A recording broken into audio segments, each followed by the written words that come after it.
અરે તે મારી સામે હાથ ઉપાડ્યો, જાઓ ખતમ કરી નાખો આને.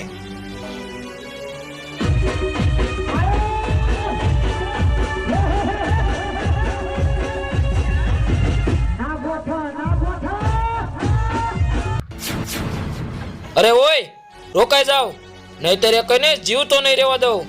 અરે વાહ, આવી ગયો સામેથી તું એમને. હવે તો એક ગાયે બે પક્ષી મરશે. એ મંગલસિંહ, હવે એક પણ શબ્દ આગળ ન બોલતો, નહીતર તારી જીભ કાપી લઈશ. અરે એ છોકરા, તું હજી બચ્ચું છે બચ્ચું. તારે મારી સામે નાના મોઢે મોટી વાત કરીને તો મારાથી મોટો તો નો જ થાય. અરે ઊંચા અવાજથી બોલતા તારા જેવા કૂતરાઓને મેં ઘણીવાર બકરીઓ થતા જોઈ છે, એટલે 100 વાર વિચાર કરી લેજે. કારણ કે તારી સામે ઊભો એ બીજું કોઈ નહીં, પણ એક મરદનું લોહી છે. અરે જાઓ ખતમ કરી નાખો આને, વધારે બોલે એ પેલા.